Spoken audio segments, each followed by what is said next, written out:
kusoo dhawaada muuqaalkeena maanta. Waxaan kusoo qaadan doonaa ilmaha 6 bil ka weyn haddana arkaysid ama umaraysid in cunugaadii uu difaaca jirkiisii hooseeyo ama korinshaha lafihiisoo kale aysan saas ahayn ama korinshaha caadi ahaan cunuga korinshihiisa aysan si fiican uusan sida laga rabay aysan ahayn. Maxaa cunto u fiican? Hal sano wixii ka weyn 6 bilood wixii ka weyn ayaa la siin karaa cuntadan. Marka faa'iido badan ayay leedahay. Mid kasta iyo faa'iidada leedahay noo soo qaadan doonaa. Kusoo dhawaada muuqaalkeena haddii ay tahay markii kuugu horreysay aan soo booqatay subscribe noo saar. Gambaleelkana furo si fiidiyowyada cusub ku soo garan. Haddaa hore noola joogtaan like noo saar asxaabtaana u sii share garay. Soo dhawaada. Saan hore usoo sheegnay haddii cunugaada muuqaalkiisii ama korinshihiisii uusan ahayn sidii laga rabay oo korinshihiisii ka liito ama difaaca jirkiisii uu aad u hooseeyo ama jiljile xagga lafaha ah ku aragtid cunuga ama kadib dhac xilligiisii garguuradka oo kale ama socodka ku aragtid cuntooyin u fiican waa cuntadaana waxaa la siin karaa ilmaha markay 6 bil ka weyn yihiin ayaa la siin karaa ilaa iyo 2 sano iyo wadi kartaa haddii aad rabtid qasab maahan cunuga intuu 1 sano ka gaarayo ilaa iyo 2 sano wadi kartaa haddii aad rabtidna cunuga subaxii arasaydi oo siin kartaa haddii cunugaada 2 sano uu ka weyn yahay mishaari ahaan u siin kartaa haddii 2 sano uu ka yar yahayna quraac ahaan wuu u qaadan karaa laakiin haddii 2 sano uu ka weyn yahay mishaari ahaan ayaa u siiyo faa'iidooyin badan ayay u leedahay oo haddii uu 2 sano ka weyn yahay xataa cunugaada kama maarmi karo. Quraacdan waxaa waaye subaxii ilmaha halkii subaxii aad canjeero iyo shaah iyo aad ka siin lahayd waxaa kaga nafaqo badan cunuga oo lafihiisa iyo korinshihiisa iyo difaaca jirkiisa uga fiican adigoo u kariya geedkan mishaarida gasacyada ku jirto ama shoofaanka ama otiska hadba qofka soo yaqaano otis waa la yiraahdaa waxaa kaloo la yiraahdaa shoofaan la yiraahdaa marka waa mishaari gasacmanka yaryarka ah ku jirto Soomaaliya waa laga helaa waxaa ku qoran xilwa white otis ku qoran gasacyadaas gasacaas soo qaadahe hal bakeeriyo biyaha waxa ku karinee wax yar oo shoofaan ah ama mishaaridaas yaryarka gasacmanka ku jirta ah qofkii aan fahmi karin mishaarida marka la shiidayo oo qofku mishaari soo shiidanayo meelaha laga gado digirta iyo waxyaalaha laga sameeyo mishaarida aan lagu gadaa ayadana gasacaas waa lagu daraa mishaarida marka la shiidayo gasacaas lagu daraa asagana qofkii tilmaamahan kala fahmi waayo ugu yaraan taas ku fahmo gabdhaha inta badan hooyooyinka waa fahmi karaan marka hal bakeeriyo biyaha dabka saare marka hal bakeeriyo biyaha dabka saarto ku soo karkara waxa ku shubee otiskan ama mishaaridan gasaca ku jirta ku shubee waxaa kaloo kula daray sabiib haddii cunugaada 6 bil uu jiro ama sanad uu ka yar yahay waxaa sameyn kartaa 3 qaando 4 qaando oo sabiib ah iyo 3 qaando oo mishaaridan ah isku qasay iyo hal xabo karooto ah isku daray dabka saare marka muddo 10 daqiiqo ah sugay 10 daqiiqo way ku filantaa mishaaridu kala 5 daqiiqo ku bislaataa laakiin karootada xoogoo way adag tahay marka 10 daqiiqo karootada darteeda u gaaray iyo sabiibka la rabo inuu si fiican u jilco waa haddii cunugaada 6 bil uu ka yar yahay oo sanad uu ka yar yahay intaas 10 daqiiqo dabka isla saare 10 daqiiqo kadib waa ka dajinay waa qabowjinay waxaa gelinay qalaadada makiinada cabitaanka ku shiidida gelinay waa ku shiiday marka haddii jab moos oo kale ku dari kartid oo dhadhanka si macaan uga sii dhigan cunuga u jeclaado way fiican tahay intaas quraac ahaan aad ugu shiiday waxaa kaloo cabitaan ahaan aad ugu shiidi kartaa marka adiga uga dhigay xogo wax qaanda lagu siin karo adiga ka dhigay wax biyaha kama dhigaysid maadaama quraac laga rabo in caloosha u xajis laga rabo cabitaan waxa ugu shiiday geedkan la yiraahdo beetrootka ama baytaraafka Soomaalida waxa taqaanaa baytaraaf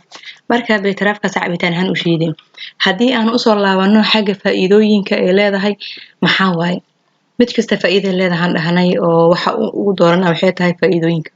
haddii aan ka bilaabno sabiibka oo kale sabiibka horta caadi ahaan wuxuu u fiican yahay ilmaha 6 bil ka weyn caafimaad ahaan uu fiican yahay haddii cunugaada qandhaysan yahay kale oo jiran yahay oo san cunto cunin ama qandho u hayo waa u fiican tahay sabiibka inaad siisid daawo waaye midda kale ilmaha qandhadooda uu ka caawiyaa in qandhadooda hoos ay u dhacdo in jirkoodii uu caafimaad sameeyo oo recovery uu sameeyo way ka caawisaa ilmaha waa sabiibka taas marka laga soo tago in ilmaha qandhaysan uu fiican yahay ama ilmaha jiran waxba cunin inuu fiican yahay marka laga soo tago midda labaad waxa waaye dhiig uu soo celiyaa waxyaalaha dhiigga soo celiyo oo ilmaha dhiigooda ama dadka waaweyn xataa dhiigooda kor u qaadayo ku jira sabiibka. taas waa faa'iidada koowaad. faa'iidada labaad waxaa waaye in difaaca jirka ilmaha uu sare u qaado. tan saddexaad waxaa waaye inuu cunto furo uu yahay oo ilmaha cuntada u furaayo. tan afraadna waxaa waaye in calooshii uu jilcinayo oo caloosha u socodsiinayo. guud ahaanna intaan oo laysku diray qofka markuu koriyo cunuga uu siiyo ilmo waxaa jira qaar oo haddii maxaa la yidhaahdaa ilmo waxaa jiro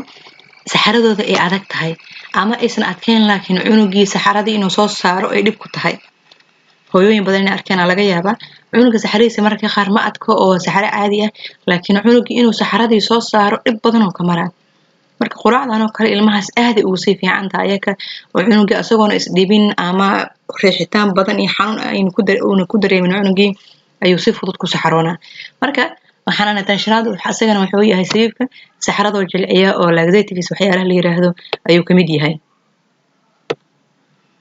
okay waxaa kaloo laga helaa waxyaalo mineral ah oo macdan ah oo jirku u baahan yahay laga helaa. mida kale hore usoo sheegnay tan koowaad oo ah qandhada in uu u fiican yahay ilmaha markay qandhaysan yihiin inuu dhiiga siyaadin waa kasoo hadalnay. wuxuu kaloo leeyahay in ilmihii oo kale haddii dhaawac soo gaaro cunuga jirkiisa uu waxyaalo healing la yiraahdo uu sameeyayo vitamin C fiican ayaa ku jiro ilmaha difaaca jirkooda kor u qaadayo. taas waa tii koowaad oo ahayd sabiibka. okay sabiibka markaa halkaas kaga gudubno waxaan u tegaynaa kan labaad oo ah karootada. karootada maxay faa'iido ah u leedahay ilmaha? karootada horta waxaa laga helaa maado la yiraahdo beta carotene oo u fiican korinshaha ilmaha.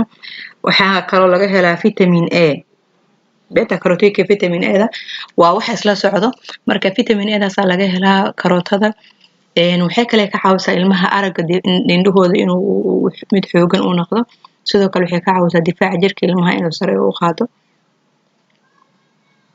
waxay kale ka caawisaa ilmaha in jirkii wixii sun ay ku jirto kale ay ka saarto. waxay kale ka caawisaa in vitamin C badan ay leedahay oo cunugii difaaca jirkiisa oo kor u qaadayo iyo in korinshaha lafaha ilmaha ay karootada qayb weyn ka qaadato siiba qaybta dhererka ilmaha. haddii cunugoo kale dhererkiisa aragtid in dhererkiisa uu cunuga u fiican yahay u daa in karooto maalin walba xabad ama labo ama biyo kaga shiid oo cabitaan ahaan u sii ama u kariyo cuntada ugu dar oo caadi ahaan ku hubsi inuu dhameeyo. waa haddii aragtid in cunuga dhererkiisii uu isbedel fiican ku yimaado dhererka ilmaha ayaa qayb ka qaadata. midka saddexaad haddii u imaano oo ah qamadiga ama shaaridan yar gasaca ku jirto faa'iidooyin badan ay leedahay. koow waxaa ka ah iyadana in ay caloosha bixiso oo ay tahay laxatives waxyaalaha la yiraahdo oo caloosha socodsiiya ay kamid tahay. waxaa kaloo laga helaa magnesium iyo zinc maado la yiraahdo. zinkiga waa sida carrotka oo kale asagana maado waa zinkiga ama curiye wuxuu u fiican yahay in korinshaha ilmaha xagga dhererka lafaha ayuu u fiican yahay aa laga helaa. sidoo kale mishaaridan waxay u fiican tahay ilmaha qabo dheefshiidkooda kale uu culeyska yahay. ilmaha gaaska qabo waa u fiican tahay. ilmaha dheefshiidkooda culeyska yahayna way u fiican tahay.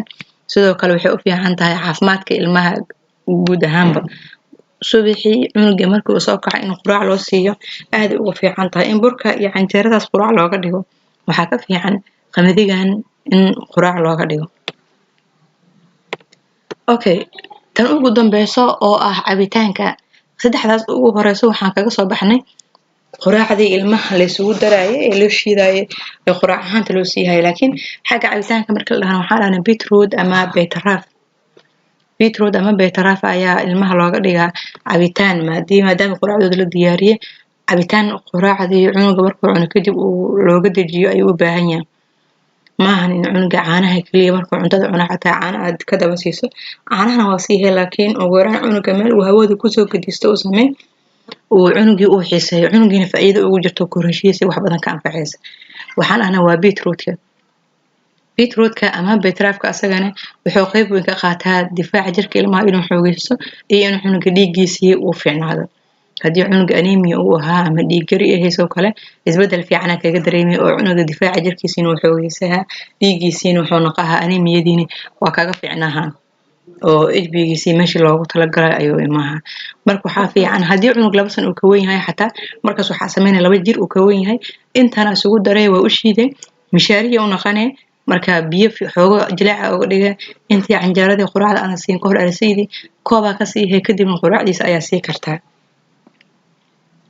markii ilmaha isku mid ma ahan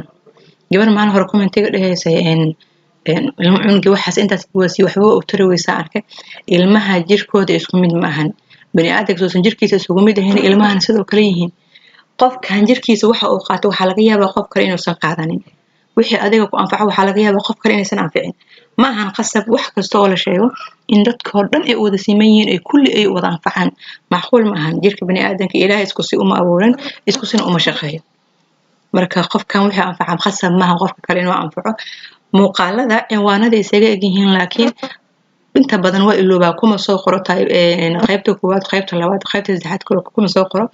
aada u ilooba marka haddii qaybtan oo kale ay ku shaqeyn weysay muuqaal kale waxaa ku jiro